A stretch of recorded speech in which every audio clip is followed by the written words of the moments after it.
Good morning, brothers. JK, your brother in this struggle here, founder of Elevated Recovery and head coach at the Reboot Systems. Today we're going to be talking about your inner no and why we all come with an inbuilt no. This is really about resistance, and this is something that might help you in different aspects of your reboots. As you guys know, years ago I sold door-to-door, ran a large door-to-door sales company, and one of the things I learned was that I learned how to take a lot of no's from people, thousands, probably tens of thousands of no's over the course of my career. And I just realized that people come with a built-in no to most things, whether those things will help them or not. But what I started discovering as well is that it is when something has the capacity to be transformative in our life. The bigger the change in our life, the bigger the resistance that we are going to experience. So when something is shared with you that sounds like it's too good to be true, I remember when I was exposed to one of my first mentors in my early 20s, and I got on the phone with him and he told me what he did and all the transformation that could happen. I got very excited first, and then shortly after that I got scared. I didn't get scared because I felt that, if it wasn't going to work out. I felt scared because I lived with my issues for so long that I was comfortable with it. And the prospect of changing, I didn't know what the unknown was. I was afraid of success. I didn't know if I could handle success. I didn't know what success looked like. I'd heard what he'd said, but we all want to stay in our comfort zone. And you know what I've learned, brothers? I've learned that the you of today, the you watching this today, hates, it literally hates the idea of who you could become. It likes to think about the person you could become in the future. It's nice to think about it. It's like, oh wow, that's nice. That's a really nice thought. But when it's time to actually take the action and you're just like, all right, let's become that person of tomorrow, the you of today, it doesn't want it because it enjoys being in today, and it enjoys the fantasy of thinking of tomorrow, of who you could be, but it's not ready to take that step. And so we experience that resistance. And that's where that internal no comes from. We're human beings, so we evolved to be comfortable and to get most of our needs met.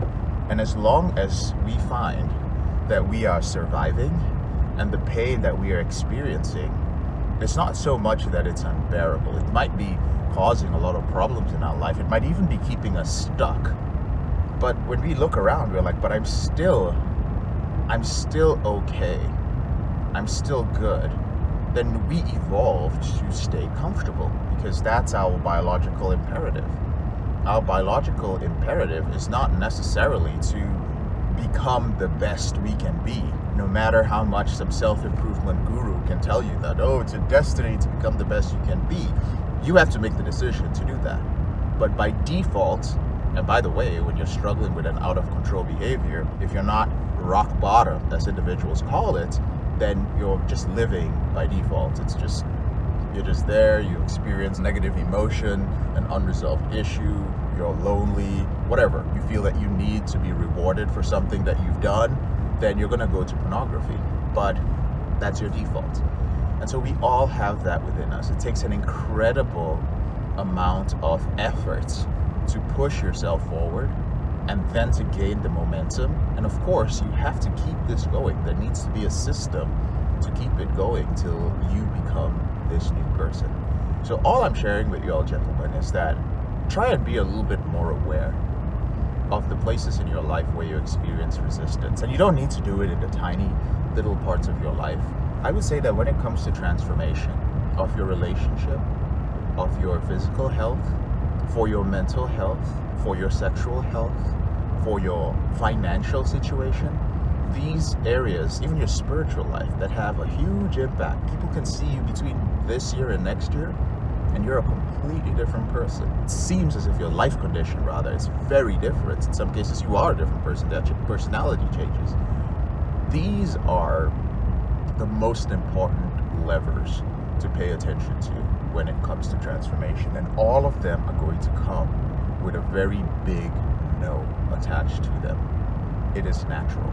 And I remember, back to the story I began with, speaking with my mentor, and I remember just being aware as I spoke to him of all the different things that came up. I needed this, but all the different things that came up were, dude, this is too good to be true. What if? What if it doesn't work out? What if I'm not cut out for this?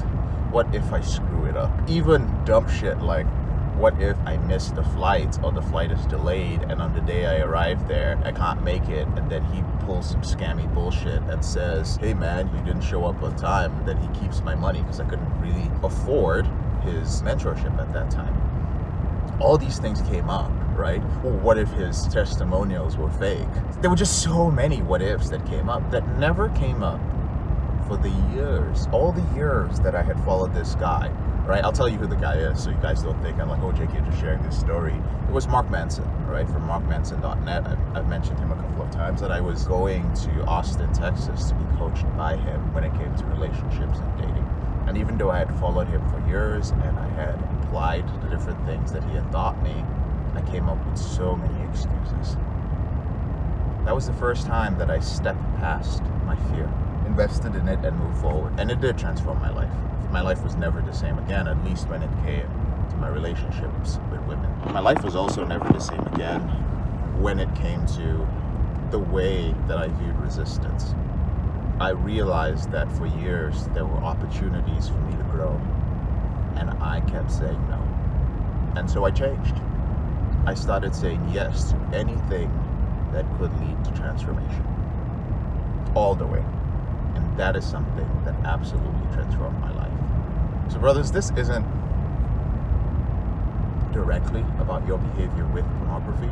The reason why I say that is I'm not going to make this one of those, well, you know, if you face resistance to joining the Porn Reboot program, no, because there's some of you who, there are other things you need to work on before you work on your behavior with pornography. If you ever get on a call with one of our Reboot strategists, there's some brothers here who can tell you, even in the comment section, if we find out that there's something else that's a priority, like your finances, like your mental health, like maybe your relationship with your wife needs to be fixed first before you get to deal with your behavior with pornography, we will tell you, brother, I know you think that your behavior with pornography, your sexual behavior is a priority. I know it feels like this, but if you start putting the energy at this season in your life, if you start putting energy into that, you're going to lose your relationship.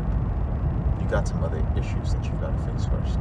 Right? Some brothers might be in survival mode. Some brothers might be on the verge of losing their business, and you're like, I just got to end my behavior. I was like, no. You can't, brother.